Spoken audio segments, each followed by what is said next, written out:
Welcome to the 11th edition of Raxio Hour in 2021 and the second in the month of April.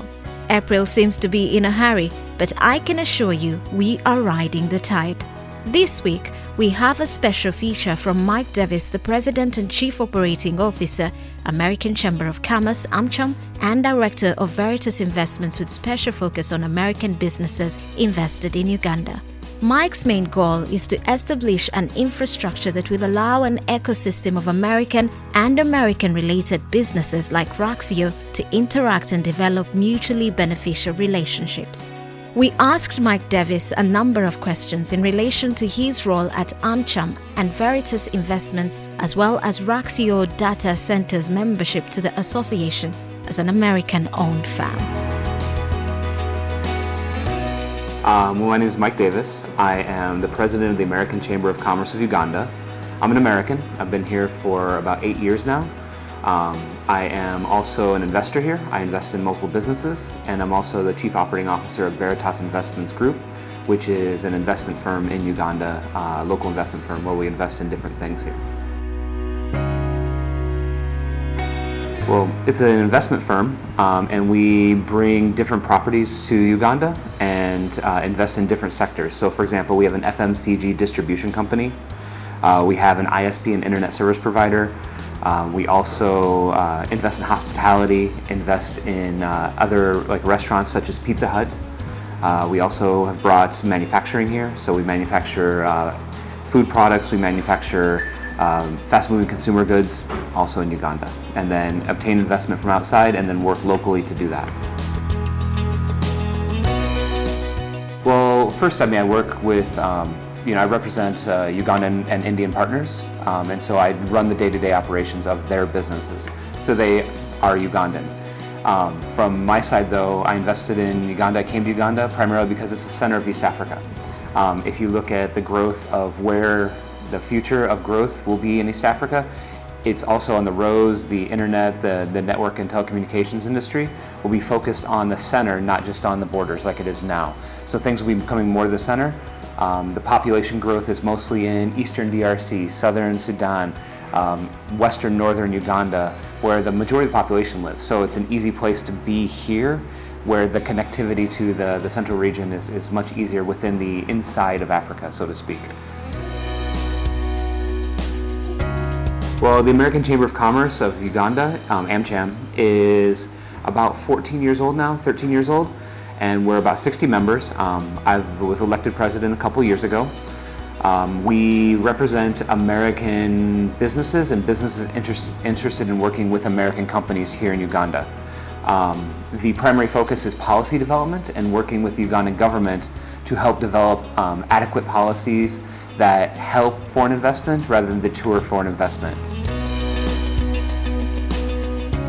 The idea of putting a data center in East Africa is essentially putting a road stop for telecommunications in East Africa. I have a telecommunications background, an IT background, and we see it as an investment opportunity not just for Raxio, but for other companies involved. If you look at what a data center does, they bring content closer to the people. It allows American firms like Netflix, Hulu, Google, Facebook, Cylance to be able to host their data in Uganda so that when you access the data, it actually makes the internet faster or seem faster than it is because the data is closer.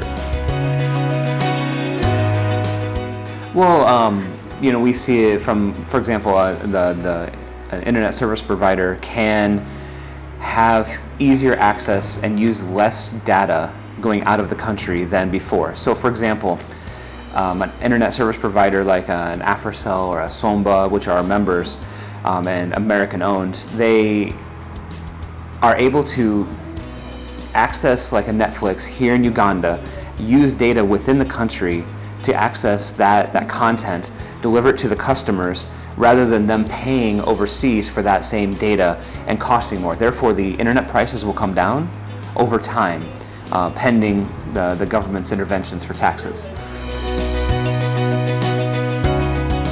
So over the next 5 years, what's going to happen, or what I see happening, is that Raxio and the American Chamber are going to work with our members to be able to onshore their data centers here and work with the groups to put some of their data here. Not all, but some of their data here. So you see groups like Citibank or Stanbic who use data in Mauritius or South Africa. Now they'll be able to put data here in Uganda, and their facilities will be able to be faster and be able to use local data rather than the internet for that kind of activity. So our goal over the next couple of years is to work with Raxio, to work with our members and help them onshore their data here, keep their data here, and then use the systems more efficiently to make that work. The reason that data is so expensive is it has to travel a long way. So you're paying for the road as a toll. Essentially, the internet is a toll road, and you're paying that toll road through to France or to South Africa. And so if you don't have to pay all the tolls to get there and the data is closer, then it's cheaper to provide those kinds of services over time. You won't see the impact tomorrow, but over time it'll become cheaper. So especially on groups like that have high data volume, like a Netflix, a Hulu, Google, Facebook, WhatsApp, etc. Those will be here, and now you'll be able to communicate more easily that way. In addition, it brings in other opportunities, like Amazon will be able to host their content network here, and so you'll be able to expand. Amazon will be just able to come and be in the market rather than have to explore outside the market. So that's how it'll help people. Also creates jobs, high-tech jobs, which are highly educated, needed jobs in the market, which has a filter-down effect. So it's the job creation mechanism, especially with so many people being educated, it helps that opportunity as well for expansion.